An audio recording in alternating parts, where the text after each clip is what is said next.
Hello everyone, welcome back. Today has been a very exciting day for Star Wars as a whole, as we got the official teaser trailer and the title itself for Episode 9, Star Wars: The Rise of Skywalker.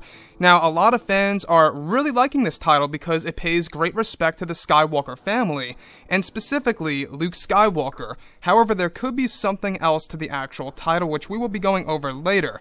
However, today I wanted to go over a couple of things that a lot of fans missed in, of course, the teaser trailer for Star Wars Episode 9, also known as The Rise of Skywalker. So, what's really intriguing about this teaser trailer is that, yes, there are beautiful shots in here, and yes, there are amazing reveals, but there are also little hidden details and also big details that are actually out in the open that a lot of fans didn't really catch at first. So today I want to go over a couple of things that you may have missed in the Star Wars: The Rise of Skywalker teaser trailer. Now, first things first, I want to go over the opening sequence in which Rey is on this mysterious desert world, which, by the way, may or may not be the planet of Jakku. It could be Tatooine, maybe, or it just could be a brand new planet.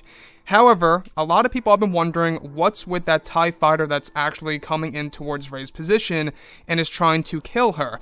Now, initially, a lot of fans actually thought, including myself, that it was Kylo Ren's TIE silencer because of the previous shot showing Kylo Ren's hands actually gripped onto the controls. But if you look very close, very, very close, the reason as to why it is actually not Kylo Ren's TIE silencer is, of course, because there are design differences on the actual cockpit, and it's an actual regular First Order TIE Interceptor, because we do know that J.J. Abrams, it actually was revealed not too long ago, that TIE Interceptors will play a large role in Star Wars Episode 9, The Rise of Skywalker. So look forward to seeing that. Now, the other one of which I want to go over a great original trilogy callback, and like I say, there's going to be a lot of original trilogy continuity, as well as prequel trilogy continuity in this movie. So the shot in which Leia is holding the medallion, it's actually called the Medal of Bravery. We actually saw this in Star Wars: A New Hope, very iconic scene at the very end of the film, where Leia is actually holding it in her two hands. Basically, she is remembering her brother Luke. This is a scene in which she is remembering her brother, who he really was, and most likely ties directly into the scene that we heard about a couple of weeks ago, that they are using some of the unused footage of Carrie Fisher as Leia to make a speech about her brother Luke Skywalker. So I would have no doubt that the Medal of Bravery here is actually going to be used in order to incorporate that into that speech. Now, another part that I wanted to go over is the Leia and Rey hugging scene. In case you guys did not know, this is actually taken from a deleted scene from The Force Awakens, and not their actual Rey footage, but the Leia footage is actually used from The Force Awakens. Now, there was an original scene that never made it to the final cut of the movie, where she was actually hugging nobody, and they actually were able to replace Rey with the actual updated version of Rey with the white outfit, and of course keyed her in. So, in case you guys did not know, that is a deleted scene from The Force Awakens, where she was originally holding Rey, hugging her out, basically, having a moment between themselves and pretty much, just having an emotional moment between. Now, the other piece that I do want to go over that really stands out to me the most has all to do with the ending sequence, where we have Rey, Poe, Finn, Chewbacca, Dio, and BB-8 all looking out to an ocean, and you can see how high the waves really are. This is incredible. But if you look way in the distance, this most certainly is the second Death Star or the first Death Star. You can see the shape of it all, how the rim of it, you can see part of the segment where the actual weapon actually initiates.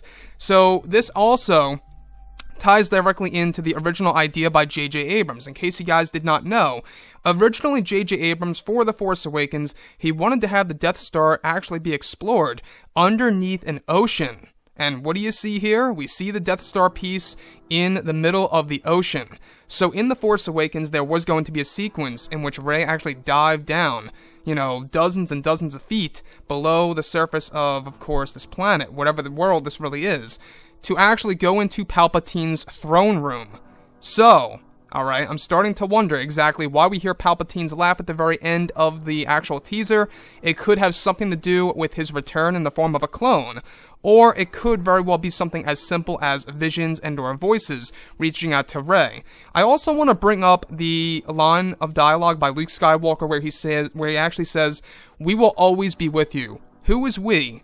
I think that Luke Skywalker is obviously talking about, of course, himself, Yoda, Anakin, Obi-Wan, and all the other Force ghosts that are guiding Rey. Another thing that I do want to go over that a lot of fans didn't catch right away is that a creature is actually forging Kylo Ren's helmet, and you can actually see the fur on the hands forging it all back together into one piece.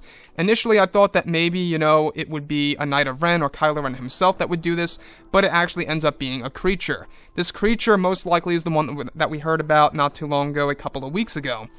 Now, the last one that I do want to go over that ties into the Lost City that we've been talking about for so very long now is, of course, Rey's backpack, alright? If you look at the ending sequence where Rey is looking out to the wreckage of the Death Star, from what it seems, you can see that in her left hand, alright? Or should I say her right hand, you can see that she's holding the actual backpack where she stores a lot of Jedi and Sith relics in this movie. In case you guys did not know, this movie's going to have a lot of Jedi and Sith lore as well as a lot of callbacks to the original trilogy and the prequels. Now, this teaser really actually gave us a lot of callbacks to the originals. Like I say, we got the Medal of Bravery, and we got the Death Star wreckage, as well as Palpatine's laugh in the background. So those are the top 3 original trilogy callbacks that I think a lot of fans really are just obsessing about right now.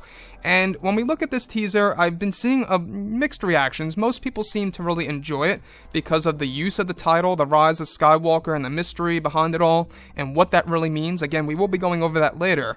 And, alright, we also have the whole entire other side of people that are saying it's an okay trailer, it could have been better and stuff like that.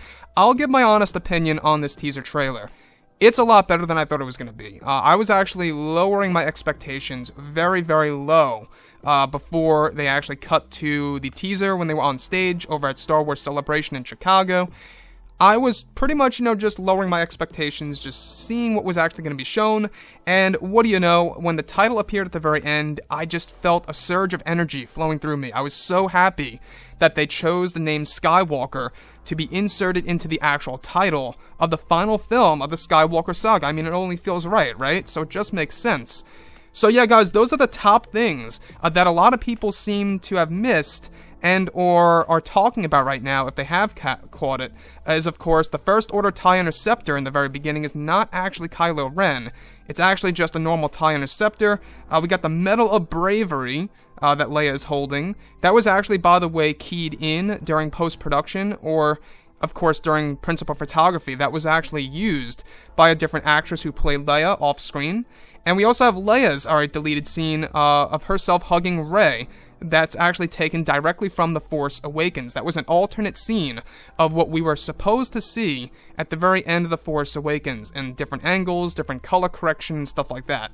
The other one that I really love, though, I gotta say, is the Death Star. I think that's the one that really stands out to me the most, and really has me so excited. We do know that Rey, Poe, and Finn are gonna go on a very important mission in this movie within the second act of the film, and I think it's pretty safe to say that JJ is following his original ideas for The Force Awakens, where Rey was supposed to dive down into the ocean and explore the Death Star and eventually comes across Emperor Palpatine's throne room. If you guys look through the art book of The Force Awakens, I believe you can actually go ahead and look at it.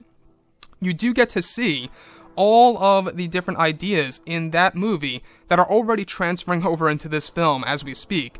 So Palpatine's laugh is the thing that really has people excited right now, and it definitely does fall directly in line with what we heard almost 6 months ago, that Matt Smith may very well be playing a clone of Emperor Palpatine. Very possible. I will say, we do know that JJ is digging into Legends material for this movie, and I would not be surprised if he tapped into Dark Empire and brought back Emperor Palpatine. But like I say, keep your mind open here, keep your options open here of what's going to happen. This could be something as simple as Palpatine in the form of a vision and or a voice.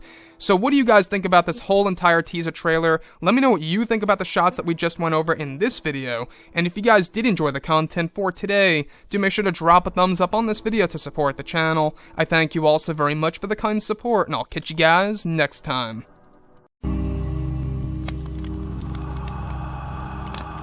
Gun